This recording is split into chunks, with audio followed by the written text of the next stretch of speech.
tal? Muy buenas tardes, 2:33, estamos en directo y se lo digo porque en la segunda parte del programa vamos a tener con nosotros a Marcos Fernández, a nuestro concejal. ¿Cómo ando hoy? A nuestro veterinario de cabecera, y si quieren podrán llamarlo al 986-900-924. Saben que normalmente el número de teléfono lo doy el martes con el concejal. Hoy vamos a abrir líneas telefónicas también en el espacio de veterinaria, aunque tenemos alguna pregunta que nos ha llegado a nuestro correo electrónico. Si quieren pueden participar en directo en la segunda parte del programa y si quieren también pueden ir haciendo espacio en sus agendas para el 2 de agosto, cuadra en sábado, y ya conocemos cuál será el primer concierto de Castrelos, el primero conocido al menos. El 2 de agosto va a actuar aquí en Vigo, en Castrelos, Sting. Primer concierto que, como prometía el alcalde de Vigo, desvelaba este mismo mediodía y que se presentará mañana en Fitur junto al resto de conciertos de Castrelos, a ese concepto de conciertos gratuitos al aire libre, la Fiesta de la Reconquista, las CIES o las Luces de Vigo. Eso será mañana, el concierto de Sting el 2 de agosto. En todo caso, no se preocupen, reorganicen la agenda porque de momento no sabemos cuándo se pondrán las entradas a la venta. Se avisará con tiempo, quedan todavía casi 8 meses. Dicho esto, nos vamos al espacio, como es habitual, de Asessority Abogados. Asessority patrocina esta sección. Y como es habitual también en este espacio, saludamos a David Alfaya. David, ¿qué tal? Muy buenas tardes. Muy buenas tardes, María. ¿Sting te gusta? Sí, mucho. Bueno, pues 2 de agosto, ya lo sabes, Anotamos. no conocemos la hora, será por la noche seguro, y cuadra en sábado, 1 de agosto, cuadra en sábado, y bueno, todavía podremos tener tiempo para mover agenda y buscar entradas por los servicios habituales. Hoy adelantábamos el tema ya la semana pasada del que íbamos a hablar. Vamos a hablar de la ley de la segunda oportunidad, David, pero si te parece, antes de que avancemos en este asunto vamos a hacer hemeroteca, ¿te parece? Perfecto. Pues nos vamos a febrero del año 2015. Y lo que va a hacer este Gobierno es promover reformas para facilitar la segunda oportunidad de todos los ciudadanos. Aprobaremos con carácter inmediato un Real Decreto Ley que les dará mayores facilidades para afrontar la dificultad.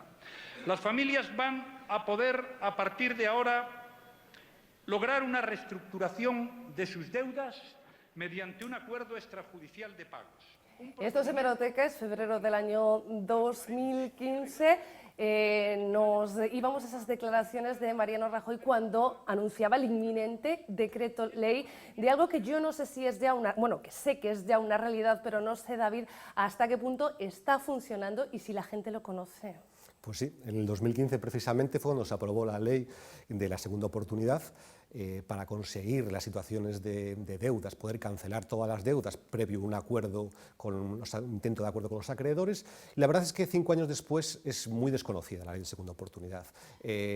Como un dato te puedo decir que en Galicia el año pasado se tramitaron 400 procedimientos frente a más de 4.000 que hay en Cataluña, por ejemplo. Entonces nos queda mucho recorrido porque la gente conozca la ley de segunda oportunidad y que puede ser una muy buena salida para situaciones complicadas. Bueno, tú la definías a grandes rasgos, no sé si podemos adentrarnos un poco más para explicarle a la gente que qué es exactamente esta ley de segunda oportunidad. Pues la ley de segunda oportunidad lo que facilita es un mecanismo, primero de intento de acuerdo con los acreedores a los que se le debe el dinero y finalmente una exoneración, o sea, cancelar todas las deudas, para personas que tienen deudas tanto personales como de un autónomo o de un negocio o de una actividad profesional. Todo tipo de circunstancias donde haya deudas, tanto con bancos como con la administración, con Hacienda, se puede acoger a la ley de segunda oportunidad cumpliendo unos requisitos, evidentemente. ¿Cómo se tramita? ¿Cuáles serían esos requisitos? Los requisitos son muy sencillos y prácticamente en el 99% de los casos se cumplen los requisitos. Principales son que la deuda no supere los 5 millones de euros, que es una cantidad muy elevada, que no se haya tramitado en los 10 años anteriores y uno muy importante que es haber actuado siempre de buena fe. O sea, la ley habla siempre de deudor de buena fe en el sentido de no haber hecho nada raro para aumentar esas deudas. Cumpliendo esos requisitos hay que poner en marcha la tramitación, es largo, es un procedimiento largo, pero el resultado es bueno. ¿Cómo sería esa tramitación? La tramitación pasa primero por una solicitud al notario o al registro mercantil, dependiendo si se continúa con actividad, un autónomo que se continúa con su actividad o si no se tiene actividad. Con actividad sería el registro mercantil y si no al notario. Y el notario hace un acta que inicia todo el procedimiento. En resumen, las fases son fase de mediación, donde el notario nombra un mediador, que es el que intenta ponerse en contacto con todos los acreedores, sean 3 o sean 15, les llama para proponer un acuerdo que siempre pasa por reducir la deuda y plazo para pagar, para poder pagar conforme a la capacidad que tenga cada uno, ¿no? Si no se consigue ese acuerdo, que es lo más habitual, todos los que tramitamos nosotros, en ningún caso se llegó a un acuerdo, con lo cual pasa a la fase judicial, que es como un concurso de persona física, pero simplificado, donde se consigue, es el juez el que dice que perdona o exonera de todas las deudas y no tener que pagar nada. ¿Pueden cancelarse todas las deudas?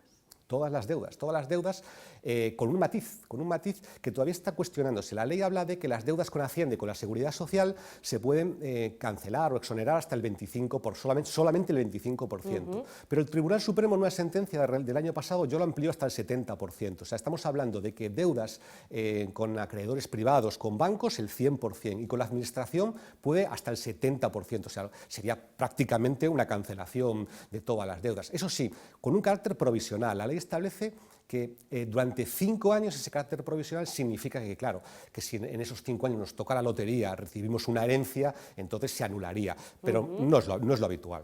Hablabas de deudas a Hacienda y Seguridad Social, creo que ya lo has mencionado, pero bueno, por si acaso, por puntualizar, hablamos de particulares y también de autónomos. Autónomos, claro. Muchas deudas, la mayoría de las situaciones de ley de segunda oportunidad vienen de negocios, negocios que no fueron bien, de un autónomo, un pequeño comercio que tiene que cerrar y se ve con deudas. Normalmente en esas situaciones las deudas las asume uno personalmente. El banco te pide ir de avalista, pides un préstamo, todas esas deudas son las que después, encima de cerrar el negocio, no tienes ingresos y cuesta poder pagarlas. Hay muchos casos de deudas de ese tipo, pero también hay casos de deudas de sobreendeudamiento por préstamos, por tarjetas revolving, por todo este tipo de endeudamiento que nos hacen llegar a situaciones donde es imposible pagar. ¿Qué pasa con la vivienda y con la hipoteca? La vivienda y la hipoteca es complicado, tiene su complicación, pero en principio también el Tribunal Supremo establece que se puede mantener la vivienda. Se puede mantener la vivienda y se puede mantener la vivienda siempre pagando y teniendo al día el pago de la hipoteca. La Ley de Segunda Oportunidad plantea que se te cancelan las deudas, no vas a tener que pagar las deudas, pero también hay que liquidar todo tu patrimonio. Es decir, no puedes tener bienes. Si tienes una finca, si tienes un piso, hay que venderlo. Tiene su lógica, ¿no? Para que sea justo y equitativo. Pero la excepción está en el matiz de la vivienda habitual. La vivienda habitual, en la que vive el deudor, si está pagando una hipoteca y la tiene al día, se puede conseguir mantener esa vivienda y cancelar el resto de las deudas. ¿Cuánto cuesta tramitar esta ley de la segunda oportunidad? Pues la verdad es que la tramitación de la ley de segunda oportunidad aquí en Galicia tenemos un pequeño problema, y es que se puede pedir abogado de oficio para la tramitación, pero solamente de la parte judicial. Hay una parte, la previa, la que es el notario y la del mediador, que no lo cubre la asistencia de justicia gratuita.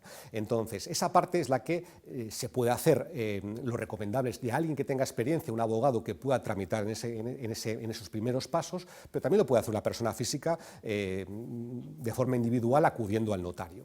Los despachos de abogados están cobrando cantidades que oscilan entre los 1.000 y los 5.000 euros, dependiendo de la cantidad que se vaya a exonerar. Claro, no es lo mismo deudas por valor de 15.000 que deudas de 100.000 o de 150.000 euros.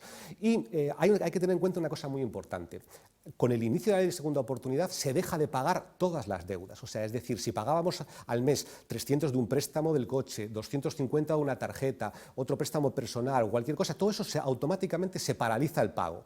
Entonces facilita el poder disponer de al menos una pequeña cantidad para los gastos que puede suponer tanto el abogado como el notario. Y esperemos que en breve la asistencia jurídica gratuita también pueda incluir esa fase previa. En el caso de Associate y abogados, bueno, entiendo que en Galicia se han tramitado 500, que tampoco es los casos que más debéis, pero bueno, van creciendo los casos, las tramitaciones de esta ley de segunda oportunidad. Empezamos en el 2016 a tramitar casos y al principio sí que íbamos con mucho miedo porque desconocíamos el resultado que podíamos tener y cómo iba a ser. La experiencia nos dijo que son procesos largos, entre 1 año y 2 años, pero que el resultado es bueno. Todos los que terminamos ya con el resultado 100% de exoneración de las deudas, y ahora vamos con más confianza para poder asesorar a los clientes que quieren en tramitarla. De todas maneras, recomendamos siempre asesorarse con gente que tenga experiencia en tramitación de estos procedimientos, porque son procedimientos complejos con una fase, primero notario, mediación y luego también en el juzgado. ¿Sí? David Alfaya, Asesority y Abogados, como siempre, muchísimas gracias por traernos estos asuntos, por hacer que aprendamos algo más. Espero que seguir ampliando conocimientos el próximo miércoles, ¿te parece? Perfecto. Muchísimas gracias. Hasta luego. Nosotros continuamos programa y lo vamos a hacer no en la sede de FOAMPAS, pero casi, porque nos han enviado un cortometraje que se ha realizado desde la Federación de AMPAs y Padres, de la Federación de AMPAs, de padres y madres de alumnos de los colegios de Vigo, un cortometraje de lucha contra la violencia y en el que los alumnos han estado muy implicados no solamente en los papeles protagonistas, sino también en el guión, en la dirección, y este es el resultado.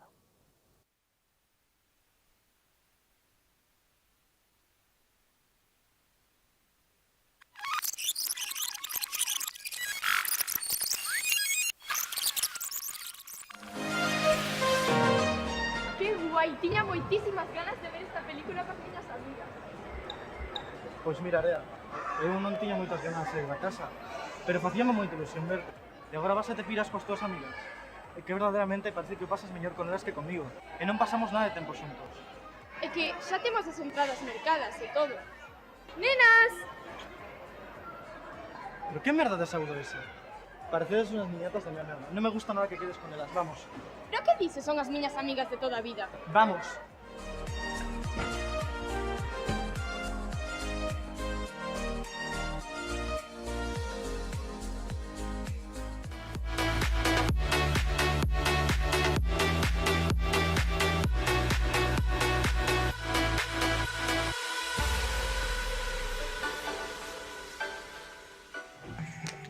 Que tal? Gustache o meu outfit? Sí, bueno, sí, está ben. E mira, este top flípame. Creo que vou levar a festa de Carla. Ah. Pero pensas ir así? Eu vexome guapa. Ademais, consúltame cuns zapatos que teño. É que, a ver, Vela, é novembro e non crees que vas pasar un pouquiño de frío? Pero que dis?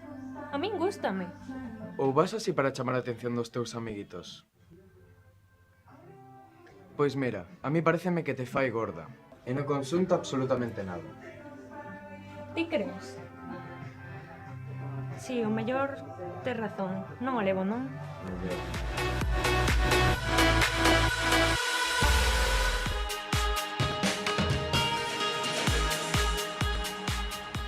Mira esta foto. Encántame o filtro. Deberíamos sacarnos unha igual. Esa notificación? Podes saber quen é? É un amigo. Pois menudo amigo ten que ser que lle dé like e comenta todas as túas fotos desde 2017. Estás a escribir algo tamén? Raúl, é o meu amigo. Son amigo, non será que me escondes algo? E eu por qué? Mira, se non me escondes nada, intercambiamos móviles. Eu confío en ti, Pero por que che teño que dar o meu móvil? porque o que fan as parellas que se queren. Porque ti me queres, verdade? Sí.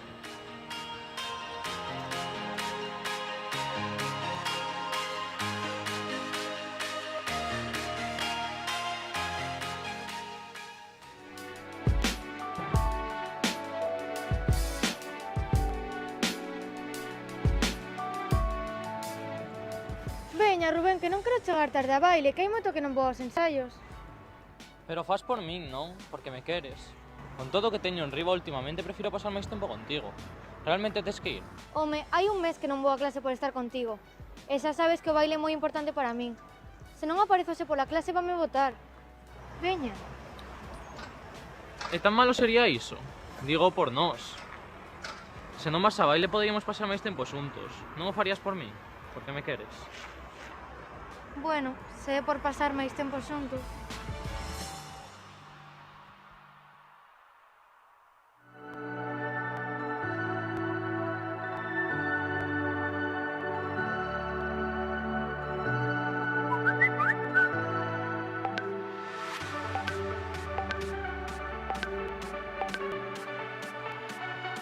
Area, tía, deixa o móvil, que estamos falando.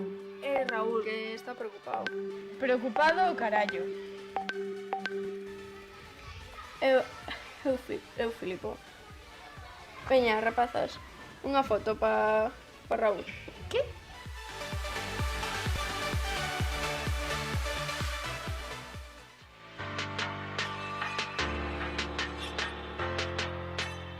Hey, ¿qué tal historia? Yo voy a suspender. Hey, Hola, que tal? bueno, o examen de historia costoume un pouco, pero a verte pasouseme. Ai,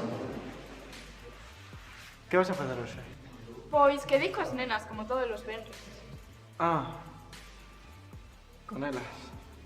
Non, é que pensaba en pasar a tarde contigo. Xa sabes, para coñecernos máis. É que realmente non pasamos nada de tempo xuntos. Xa, pero é que é o noso día e vanse enfadar seguro se o cancelo. Se verdadeiramente son as túas amigas o entenderán seguro, non crees? Bueno, sí, tamén tes razón. Vou falar con elas.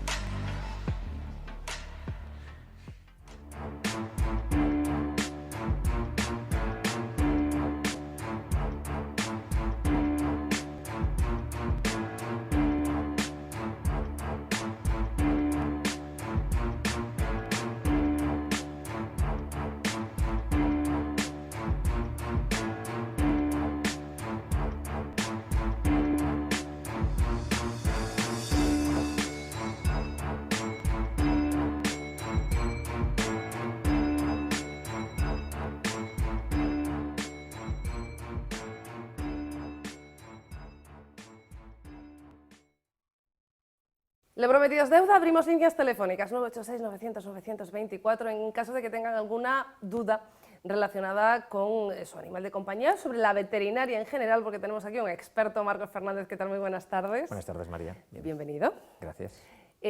Daba el número de teléfono, por eso digo lo prometido es deuda, al principio del programa, y ahora lo que voy a dar también es el correo electrónico, que es platoabierto@televigo.com, platoabierto@televigo.com, que es un correo electrónico que ha utilizado ya María, y con esto, además de saludarte, voy a pasar a hacerte la primera pregunta. ¿Te parece bien? Vamos allá.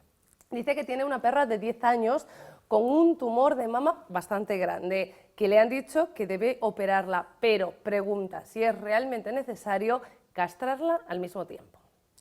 Bueno, esto es un problema bastante habitual en perras de esa edad, de 10 años, que no han sido castradas previamente, ¿no? Por eso siempre insistimos en que mejor es castrarlas cuando son jóvenes.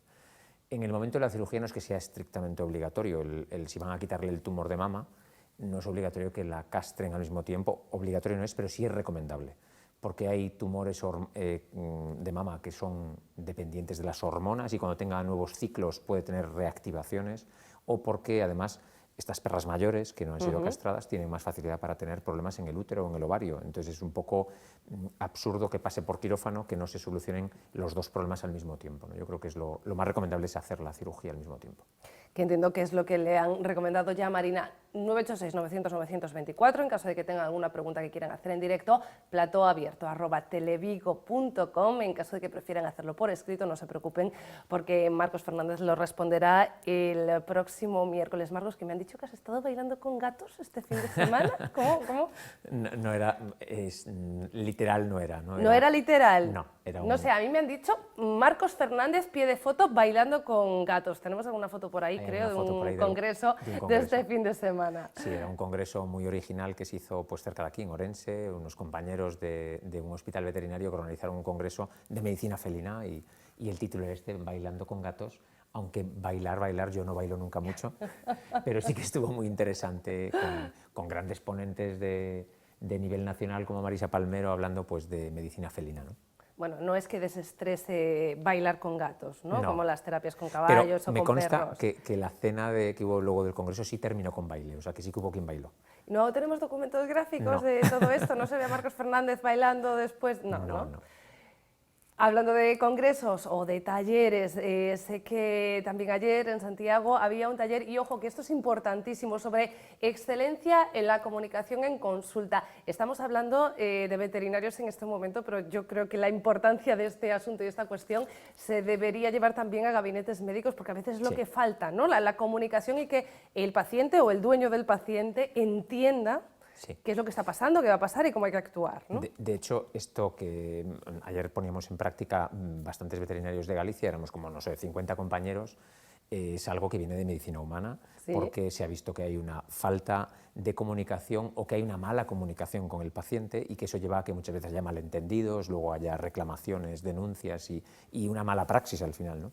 Entonces, la excelencia en la comunicación es vital porque si el paciente no percibe aquello que le estás contando en un lenguaje que sea adaptado a él y con una cierta empatía hacia el paciente, pues al final se lleva muy mala impresión del médico, del veterinario o del fisioterapeuta, ¿no? Entonces se ve que en todas las profesiones sanitarias se está poniendo mucho hincapié en este tema que es muy importante, ¿no? Si no comunicamos bien, no llegamos a lo que queremos. En vuestro caso, creo que presentabais también vuestra experiencia en comunicación con la dermatitis atópica, ¿no? Con pacientes con dermatitis.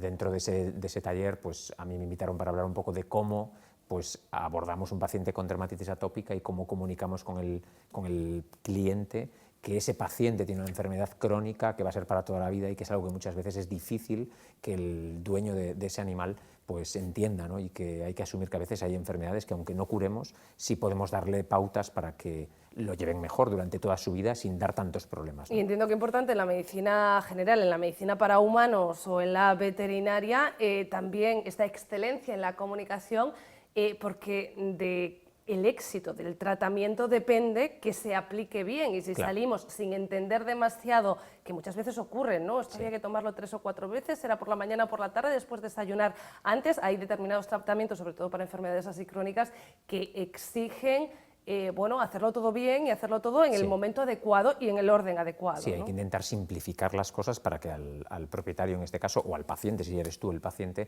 no le resulte tampoco una pesadilla seguir las instrucciones, ¿no? Pero es fundamental que más o menos el mensaje sea sencillo, claro y que le llegue al paciente, ¿no? Mensajes sencillos, claros y que entendemos deberían llegar. Un animal no es un juguete, es un mensaje que damos prácticamente todas las Navidades o las previas a las Navidades. Sin embargo, parece que no acaba de llegar tampoco este mensaje, y pese a que yo sé que hay gente como tú que da este mensaje alto y claro, sois buenos comunicadores. Sí, pero es difícil, pues, y de hecho España es uno de los países europeos donde pues, cada año se abandonan unos 300.000 animales, ¿no? Que es una auténtica barbaridad, que acaban en la calle o que acaban luego siendo recogidos por una protectora o por centros de acogida, ¿no? Y buscando un nuevo hogar, pero esto supone una problemática tremenda para los animales y para todos, para la sociedad en general, ¿no? Esto hay que intentar evitarlo. Y siempre insistimos, no son un juguete, por lo tanto, hay que recordar que la mayoría de los animales, más de la mitad de las mascotas que tenemos en nuestras casas, llegan como un regalo. Y a veces el regalo no es una decisión que hemos tomado entre todos en casa, ¿no? Y esto hay que consensuarlo, que más o menos cuando alguien tiene la necesidad o va a tomar esa decisión, que lo haga de acuerdo con el resto de la familia y que estén todos pensando que eso es una responsabilidad para muchos años y todo va bien, ¿no? Que un animal necesita unos cuidados, necesita pues, unas atenciones veterinarias, de alimentación, que no puedo marcharme de vacaciones sin pensar dónde voy a dejar a mi mascota, tengo que tenerlo todo más o menos pensado, porque luego los perros acaban abandonados en la calle, ¿no? La situación de los animales de abandono y la situación del número de abandonos los podemos ver perfectamente en las protectoras de animales. Podemos ver cómo están saturadas y cuál es el trabajo que realizan para ver que efectivamente supone un problema el número de abandonos. Pero también, ya que estamos en enero, cada final de año se hace balance y hacemos recopilación de cifras. ¿Cuántos animales se abandonan al año? En España, lo decíamos antes, unos 300.000 animales, ¿no? No son todo perros y gatos, pero la gran mayoría sí lo son. Y luego están esos otros animales que no son perros y gatos, que los animales exóticos, y que ha habido muchos problemas también en España y en otras zonas, ¿no? Porque liberamos al medio ambiente una especie que no forma parte de los ecosistemas de aquí, pues las tortugas de Florida, lo que ha pasado durante todos estos años, ¿no? Y acaban siendo una especie invasora que generan además un problema en la biodiversidad y en la fauna autóctona. Y esto es mucho más difícil de calcular, entiendo. Esto es muy difícil. Más allá del impacto ambiental. Y de controlar pues, posibles enfermedades que sean propias de esas especies y que transmiten a otros animales que no estaban preparados para esas enfermedades, ¿no? Yo creo que el mensaje está claro, nítido, cristalino, pero en todo caso, vistos los datos, si te parece, Marcos, seguiremos repitiéndolo. Sí. No será el próximo miércoles, que entiendo, pero a ti sí que te espero para seguir hablando como mínimo de la veterinaria y del mundo animal. Venga, hasta la semana. Señores, y nada, ustedes les espero mañana a la misma hora, entre las 2:30 y las 3. Y ahora, para abrir boca, no se preocupen, todavía estamos hablando del mes de agosto, se quedan ustedes con Sting. 17 premios Grammy, está en estos momentos en Estados Unidos realizando una gira de conciertos que será precisamente como llegue aquí al auditorio de Castrelos ese sábado 1 de agosto. Con él se quedan, nosotros volvemos mañana. Un beso.